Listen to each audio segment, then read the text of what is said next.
नमस्कार साथीहरू, यहाँहरूलाई हाम्रो युट्युब च्यानल ज्ञानबन्धुमा स्वागत छ। साथीहरू, मनोकामना स्मार्ट लघु वित्तीय संस्था लिमिटेडले यही असारको 17 गतेबाट आफ्नो आइपिओ निष्कासन गर्न लागिरहेको छ। यही कारणले गर्दा आज म हजुरहरूको सामु यस मनोकामना स्मार्ट लघु वित्तीय संस्था लिमिटेडको आइपिओ रिभ्यू एवं फन्डामेन्टल एनालाइसिस लिएर प्रस्तुत भएको छु।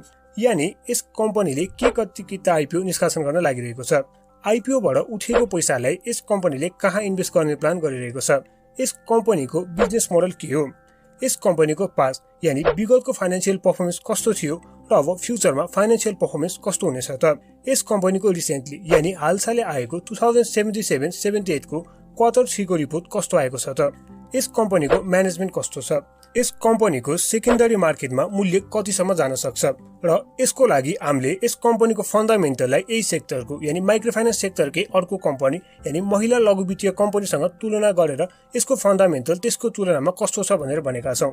यस कम्पनीले फ्युचरमा कति रिटर्न दिन सक्छ र लास्टमा यस कम्पनीमा लङ टर्मको लागि इन्भेस्ट गर्दा फाइदा होला कि सर्ट टर्मको लागि इन्भेस्ट गर्दा फाइदा होला, यी सबै प्रश्नहरू हजुरहरूको मनमा पनि पक्कै पनि आएको होला। त्यसैले यी प्रश्नहरूको जवाफ म हजुरहरूलाई यस भिडियो मार्फत दिने प्रयास गर्नेछु। त्यसैले यो भिडियोलाई लास्टसम्म हेरिदिनु होला र अहिलेसम्म हाम्रो च्यानललाई सब्स्क्राइब गरिदिनु भएको छैन भने कृपया हाम्रो च्यानललाई सब्स्क्राइब पनि गरिदिनु होला। ल त साथीहरू, अब ढिला नगरिकन भिडियोलाई सुरु गरौँ। Number 1, about the IPO. यस मनोकामना स्मार्ट लघु वित्तीय संस्थाको रजिस्टर कार्यालय वा भनौँ केन्द्रीय कार्यालय रूपन्देही जिल्ला सिद्धार्थनगर नगरपालिका वडा नम्बर 5 मा रहेको छ। यस वित्तीय संस्थाको कारोबार स्थान लुम्बिनी प्रदेशभित्रका 12 जिल्लाहरूमा रहेका छन्। नेपाल राष्ट्र ब्याङ्कसँग स्वीकृतिले थप शाखा विस्तार गर्ने प्लान पनि यस संस्थाले गरिरहेको छ। हाल यस संस्थाको केन्द्रीय कार्यालय गरी कुल 37 वटा शाखाहरू रहेका छन्। अब कुरा गरौँ यस कम्पनीको आइपिओ निष्कासनको बारेमा। यस कम्पनीले यही असार 17 गतेबाट 3,89,000 किता इस्यु गरेर पब्लिकबाट 3,89,00,000 रुपियाँ रेज गर्ने प्लान गरिरहेको छ। यो इस्यु छिटोमा असारको 21 गते बन्द हुनेछ भने ढिलोमा असारको 31 गते बन्द हुनेछ। यस आइपिओमा हामीले मिनिमममा पनि 10 किताको लागि अप्लाई गर्नुपर्ने हुन्छ। अहिले आइपिओ को क्रेजलाई हेर्दा यो आइपिओ पहिला केही मिनेटमा नै ओभरसब्सक्राइब हुने निश्चित नै छ। त्यसैले असार 21 गते भित्र नै 10 किताको लागि मात्र अप्लाई गर्नुहोला। यस कम्पनीले निष्कासन गर्न लागिरहेको आइपिओमा 6,058 किता यानी 2% बराबरको सेयर यस कम्पनीले यस कम्पनीको कर्मचारीहरूको लागि र 19,450 किता सेयर यानी 5% बराबरको सेयर यस कम्पनीले सामूहिक लगानी कोषको लागि यानी म्युचुअल फन्डको लागि छुट्याएर बाँकी रहने 3,63,492 किता सेयर जेनरल पब्लिक यानी हामी आम सर्वसाधारणको लागि छुट्याएको छ। यस कम्पनीको issue manager NMB capital limited रहेको छ। इक्रा नेपालले यस कम्पनीलाई BB- को रेटिङ प्रदान गरेको छ। यसको मतलब यस कम्पनीले आफ्नो वित्तीय दायित्व पूरा गर्न सक्छ भन्ने सम्बन्धमा मध्यम जोखिम यानी यस कम्पनीमा लगानी गर्दाखेरि मोडरेट रिस्क रहेको जनाउँछ। Number 2, use of fund raise from IPO. आइपिओबाट यस कम्पनीले 3,89,00,000 रुपियाँ उठाउन लागेको छ, जसमध्ये 1,89,00,000 रुपियाँ यस कम्पनीले पशुपालन तथा कृषि कर्जाको रूपमा आफ्नो कस्टमरहरूलाई कर्जा दिनेछ र 1 करोड रुपियाँ खुद्रा व्यापार र सेवा कर्जा दिनेछ भने बाँकी 1 करोड रुपियाँ साना तथा घरेलु उद्योगलाई कर्जा दिने प्लान यस कम्पनीको छ।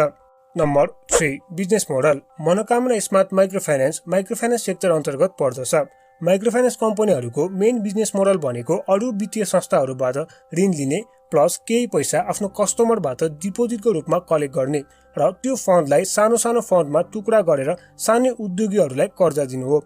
माइक्रो फाइनान्स कम्पनीहरूले आफूले लिएको कर्जामा कम ब्याज तिर्छन् वा भनौँ आफूले कस्टमरहरूबाट र अरू ए र बी क्लासको फाइनेन्सियल इन्स्टिट्युसनहरू यानी कमर्सियल ब्याङ्क र डेभलपमेन्ट ब्याङ्कबाट कम कर्जामा लिन्छन् लोन र आफूले दिएको कर्जामा बढी ब्याज लिन्छन् यानी आफूले कस्टमरहरूलाई जुन उनीहरूले कर्जा वा भनौँ लोन दिन्छन् त्यसमा भने बढी ब्याज लिन्छन् र बिचको मार्जिनबाट प्रफिट कमाउँछन्। कमर्सियल ब्याङ्कहरूले ढिटो राख्न सक्ने हाई नेटवर्क भएको व्यक्तिहरूलाई मात्र कर्जा दिन्छन् भने माइक्रो फाइनान्स कम्पनीहरूले लो नेटवर्क भएको तर सिप र ज्ञान भएको व्यक्तिलाई कर्जा दिन्छन् वा भनौँ मान्छेहरूलाई पहिला सिप र ज्ञान दिन्छन् त्यसपछि मात्र कर्जा दिन्छन् र कुन क्षेत्रमा यिनीहरूले कर्जा दिन्छन् त्यसको बारेमा हामीले यस कम्पनीले आइपिओबाट उठाएको पैसाले केमा इन्भेस्ट गर्ने प्लान गरिरहेको छ त्यसमा पनि हेर्यौँ कि पशुपालन तथा कृषि कर्जा, साना तथा घरेलु उद्योगको लागि कर्जा र यस्तै साना तथा मझौला मान्छेहरूले उनीहरूको जीवनस्तरमा केही उन्नति गरून् भनी सिप र कर्जा दिने काम गर्दछन्। त्यस्तै अब कुरा गरौँ हामी हाम्रो नेक्स्ट पोइन्टको बारेमा। Number 4, past financial performance and future पर्सपेक्ट।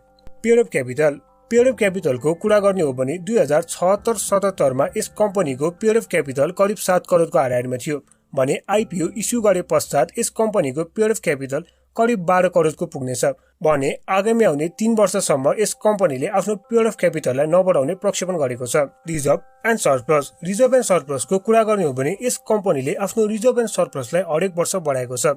यस कम्पनीको हाल 4 करोड बराबरको रिजर्भ छ भने आगामी आउने 79-80 सम्ममा यस कम्पनीले आफ्नो रिजर्भलाई बढाएर 20 करोड बराबरको पुर्याउने प्लान गरिरहेको छ। नेटवर्थ पर शेयर, यस कम्पनीले आफ्नो नेटवर्थ पर शेयरलाई पनि हरेक वर्ष बढाउन सफल भएको छ भने यस कम्पनीको हालको नेटवर्थ पर शेयर 132 रुपियाँ रहेको छ र भविष्यमा पनि यस नेटवर्थ पर शेयरलाई बढाउँदै लैजाने यस कम्पनीले प्लान गरेको छ। नेट प्रफिटको कुरा गर्ने हो भने 2075-76 मा भन्दा 2076-77 मा यस कम्पनीको प्रफिट 56 लाखबाट 46 लाखमा घटेको थियो। सायद कोभिडले गर्दा पनि हुन सक्छ भने हाल यस कम्पनीको नाफा 3 करोड बराबरको छ भने आगामी आउने वर्षहरूमा पनि यसले आफ्नो नाफालाई बढाउँदै लाने प्रक्षेपण वा भनौं प्लान गरेको छ। EPS यानी अर्निङ पर शेयर 2075-76 मा भन्दा 2076-77 मा नाफा घटेको कारणले अर्निङ पर शेयर घट्नु पनि स्वाभाविक नै हो तर भविष्यमा EPS लाई बढाउने प्रक्षेपण यस कम्पनीले गरेको छ र यहाँ अर्को ध्यान दिनुपर्ने कुरा के छ भने यस कम्पनीले 6-7 रुपियाँबाट EPS लाई भर्खरको वर्षमा यानी हालको वर्षमा बढाएर एकैचोटि 26 रुपियाँको बनाएको छ जसको मतलब के हो भने यस कम्पनीले यही वर्षमा मात्र राम्रो ग्रोथ निकालेको रहेछ। ROE यानी रिटर्न अन इक्विटी को कुरा गर्ने हो भने 2076-77 मा यस कम्पनीको रिटर्न अन इक्विटी करिब 6% को रहेको छ जसलाई भविष्यमा बढाएर 31% भन्दा बढी बनाउने लक्ष्य यस कम्पनीले राखेको छ। त्यस्तै अब कुरा गरौँ हामी हाम्रो नेक्स्ट पोइन्टको बारेमा। Number 5 recent quarter 3 report of 2077-78 यस कम्पनीले 2076-77 को क्वार्टर 3 भन्दा आफ्नो पेड अफ क्यापिटललाई 20.51 यानी 20.51% ले बढाएर करिब 8 करोड 22 लाख बनाएको छ। यस कम्पनीले 2076-77 को क्वार्टर 3 भन्दा आफ्नो रिजर्भलाई 245% ले बढाएर करिब 4 करोड 22 लाखको बनाएको छ। यस कम्पनीले 76-77 को क्वार्टर 3 भन्दा आफ्नो बोरोइङ्सलाई पनि 132% ले बढाएर करिब 61 करोडको बनाएको छ। साथै यस कम्पनीले 76-77 को क्वार्टर 3 भन्दा आफ्नो डिपोजिटलाई 136% ले बढाएर करिब 32 करोडको बनाएको छ भने यस कम्पनीले आफ्नो नाफालाई पनि 2076-77 को क्वार्टर 3 भन्दा अहिले यानी 2077-78 को क्वार्टर 3 मा 250% ले बढाएर करिब 3 करोड 32 लाख बनाएको छ। त्यस्तै यस कम्पनीले आफ्नो NPL यानी नन परफर्मिङ लोन जसलाई हामी नेपालीमा खराब कर्ता पनि भन्छौं यसलाई 5.08 यानी 5.08% बाट घटाएर 4.87 मा झर्न सफल भएको छ। यो NPL यानी नन परफर्मिङ लोन भनेको जति कम भयो उति राम्रो र बैंक तथा फाइनान्शियल इन्स्टिट्युसनहरुमा नन परफर्मिङ लोन 1% भन्दा कम हुनुलाई राम्रो मानिन्छ र 1% भन्दा बढी भएकोले नराम्रो मानिन्छ भने यस कम्पनीको नन परफर्मिङ लोन 4.87% छ र यो कम्पनीको लागि यो नन परफर्मिङ लोन खतराको विषय हो।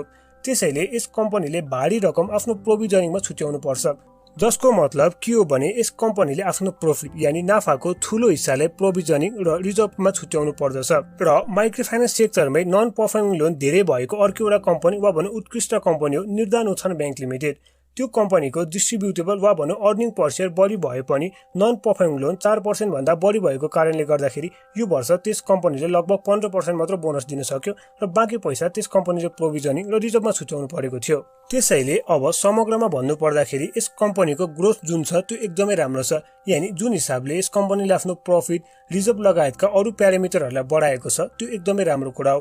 तर यदि यस कम्पनीले आगामी आउने क्वार्टरहरुमा वा भनौं आगामी आउने वर्षहरुमा आफ्नो नन परफर्मिङ लोनलाई घटाउन सकेन भने यस कम्पनीले धेरै रिटर्न दिन पनि सक्दैन र भविष्यमा यस कम्पनीलाई अरु पनि धेरै समस्याहरु आउनेछन्। र लास्ट मैले एउटा पोइन्ट यहाँ छुटाएको रहेछु। यस कम्पनीले 2076-77 को क्वार्टर 3 को तुलनामा आफ्नो EPS लाई 18.57 बाट बढाएर 2077-78 को क्वार्टर 3 मा 53 प्लस को पुर्याएको छ।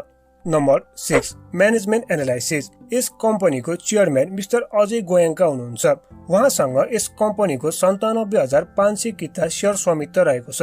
उहाँसँग गोयङ्का स्टिल उद्योग र गोयङ्का सिमेन्ट उद्योगको सञ्चालकको रूपमा काम गर्नु भएको अनुभव पनि रहेको छ। आइपिओ इस्यु गरे पश्चात यस कम्पनीमा प्रोमोटर शेयर होल्डिङ 67.89% हुनेछ भने पब्लिक शेयर होल्डिङ 32.11% हुनेछ। हामीले म्यानेजमेन्ट एनालाइसिस कसरी गर्ने भनेर एउटा भिडियो पनि बनाएका छौँ। त्यो भिडियोलाई यदि तपाईले अहिलेसम्म हेर्नु भएको छैन भने त्यो भिडियो अवश्य हेर्नु होला, किनभने कुनै पनि कम्पनीको म्यानेजमेन्ट एनालाइसिस गर्नु एकदमै जरुरी छ र कसरी गर्ने हामीले त्यो भिडियोमा राम्रोसँग बुझाएका पनि छौँ। त्यसको लिंक तपाईले तल डिस्क्रिप्सनमा वा माथि आई बटनमा पाउन सक्नुहुनेछ। Number 7, comparison of Manokamana smart लघु वित्तीय संस्था विथ महिला लघु वित्तीय संस्था। यस मनोकामना स्मार्ट लघु वित्तीय संस्था लिमिटेडको पेयर अफ क्यापिटल र महिला लघु वित्तीय संस्थाको पेयर अफ क्यापिटल मिल्दोजुल्दो भएकाले भिडियोको यस सेक्सनमा हामीले यस कम्पनीलाई महिला लघु वित्तीयसँग दाँचेर यस कम्पनीको प्राइस सेकेन्डरी मार्केटमा कतिसम्म पुग्न सक्छ त्यसको प्रेडिक्सन गर्न खोजेका छौँ। यो कम्पेरिजन हामीले दुवै कम्पनीको 2077-78 को क्वार्टर 3 को रिपोर्टको आधारमा गरेका छौँ। महिला लघु वित्तीय संस्थाको पेयर अफ क्यापिटल 10 करोड छ भने यस मनोकामना स्मार्टको पेयर अफ क्यापिटल 8.2 करोड रहेको छ, यानि 8.2 करोड। महिला लघु वित्तको रिजर्भ एन्ड सरप्लस 19.1 करोडको छ भने यस कम्पनीको रिजर्भ एन्ड सरप्लस 4.2 करोडको छ। महिला लघु वित्तले 2077-78 को क्वार्टर 3 सम्म 6.4 करोड कमाइसकेको छ भने यस कम्पनीले यानि मनोकामना स्मार्टले अहिलेसम्म 3.3 करोड मात्र कमाएको छ। महिला लघु वित्त एउटा उत्कृष्ट माइक्रोफाइनेन्स कम्पनी हो। यस कम्पनीको अर्निङ पर शेयर 85.66 रहेको छ भने सेकेन्डरी मार्केटमा यस कम्पनीको मूल्य 4800 को आसपासमा छ। मार्केटले यस माइक्रोफाइनेन्सलाई यस कम्पनीको ग्रोथले गर्दा र भर्खरै लिस्ट भएको आइपिओ भएको कारणले गर्दा पनि 56 को पीई दिएको छ। तर मनोकामना स्मार्ट लघु वित्तको ग्रोथ महिला लघु वित्तको जस्तो छैन, तर पनि मनोकामना लघु वित्त एउटा ग्रोथ स्टक नै हो। मार्केटले यस कम्पनीलाई 40 को पीई भने अवश्य दिन सक्छ। यदि त्यसो भयो भने यस कम्पनीको सेकेन्डरी मार्केटमा प्राइस 2000 प्लस यानि 2000 भन्दा बढी अवश्य पनि पुग्न सक्छ। Number 8, future dividend. फ्युचरमा कति डिभिडेन्ड दिन सक्छ त्यसको कुरा गर्दाखेरि हामीले पहिला के बुझ्नुपर्छ भने यस कम्पनीले आगामी 3 वर्षसम्म आफ्नो पेयर अफ क्यापिटललाई नबढाउने पक्ष पनि गरेको छ भने आफ्नो रिजर्भलाई भने यस कम्पनीले एग्रेसिभली बढाएर 20 करोड बराबरको पुर्याउने प्लान गरिरहेको छ, जसको मतलब यस कम्पनीले पहिलाको 1-2 वर्षमा आफ्नो रिजर्भमा बढी फोकस पनि गर्न सक्छ। साथै यस कम्पनीको नन पर्फर्मिङ लोन यानि एनपीएल धेरै भएकाले यस कम्पनीले धेरै रकम प्रोभिजनिङ पनि गर्नुपर्ने हुन्छ। त्यसकारणले गर्दा यस कम्पनीले सुरुको वर्षहरूमा 15% वा भनौँ क्याश र बोनस गरेर 20% को हाराहारीमा मात्र डिभिडेन्ड दिन्छ होला, तर यो एउटा ग्रोथ स्टक हो। त्यसैले पछि केही वर्षमा 40% प्लसको डिभिडेन्ड पनि यस कम्पनीले मेन्टेन गर्न सक्छ जस्तो हामीलाई लाग्छ, तर अहिलेलाई भने त्यति धेरै दिन्छ जस्तो भने लाग्दैन। साथीहरू, अब हामी भिडियोको लास्टतिर आइसकेका छौँ, त्यसैले अब कुरा गरौँ हामी हाम्रो लास्ट पोइन्टको बारेमा। नम्बर 9, लङ टर्म होल्डिङ र सर्ट टर्म होल्डिङ। यस कम्पनीको 2076-77 को नेटवर्थ 110 रुपियाँको रहेको छ।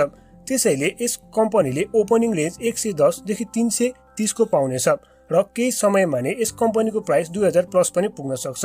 त्यसैले सर्ट टर्ममा वा भनौँ छोटो समयमा त यस कम्पनीले अवश्य पनि फाइदा दिने नै भयो।